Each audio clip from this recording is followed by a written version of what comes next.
દાહોદ શહેર ખાતે ભીમ યોદ્ધા ગ્રુપ દ્વારા ભગવાન બિરસા મુંડાના પરિનિર્વાણ દિવસ નિમિત્તે બિરસા મુંડાજીની પ્રતિમાને પુષ્પમાળા અર્પણ કરવામાં આવી। દાહોદ શહેર સ્ટેશન રોડ ખાતે આવેલા બિરસા મુંડા સર્કલ ખાતે ભગવાન બિરસા મુંડાની પ્રતિમાને દાહોદ ભીમ યોદ્ધા ગ્રુપ દ્વારા ભગવાન બિરસા મુંડાજીના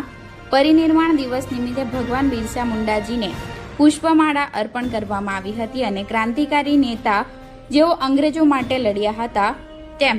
ભીમ યોદ્ધા ગ્રુપના પરિવાર દ્વારા સભ્યો દ્વારા અમે પણ સમાજ માટે લડીશું અને તેમની રાહ પર ચાલીશું તેવું આહવાન કરવામાં આવ્યું હતું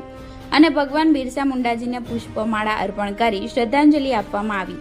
અને તેમને યાદ કરવામાં આવ્યા, જેમાં હરીશભાઈ ડાભી, ઈશ્વરભાઈ પરમાર, વિરલભાઈ નાગોરી, સુનિલભાઈ પરમાર, રાજેશભાઈ ભુરિયા, અશોકભાઈ ડાભી ઉપસ્થિત રહ્યા હતા। Reporter Dipesh Chauhan, Gujarat crime news, Dahod.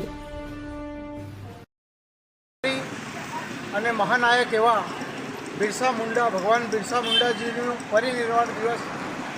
હોય અમે સૌ ભીમ યોદ્ધા પરિવારના સભ્યોએ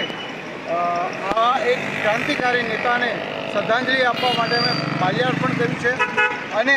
એમના રાહ પર ચાલવા માટે એમણે જે ક્રાંતિકારી લડત આપીને અંગ્રેજો સામે જે લડાતા એવી ક્રાંતિકારી લડત જ્યારે અમારા સમાજ ઉપર કોઈ વાત આવે તો સમાજની સામે અમે લડવા માટે અડીખમ એમના જે ઊભા રહીએ એવા સિદ્ધાંતોની ને અનુસરવા માટેની અમે આ પ્રણ કરીએ છીએ અને આ ભીમ યોદ્ધા પરિવાર એ આજે આ એમને શ્રદ્ધાંજલિ પાઠવે છે।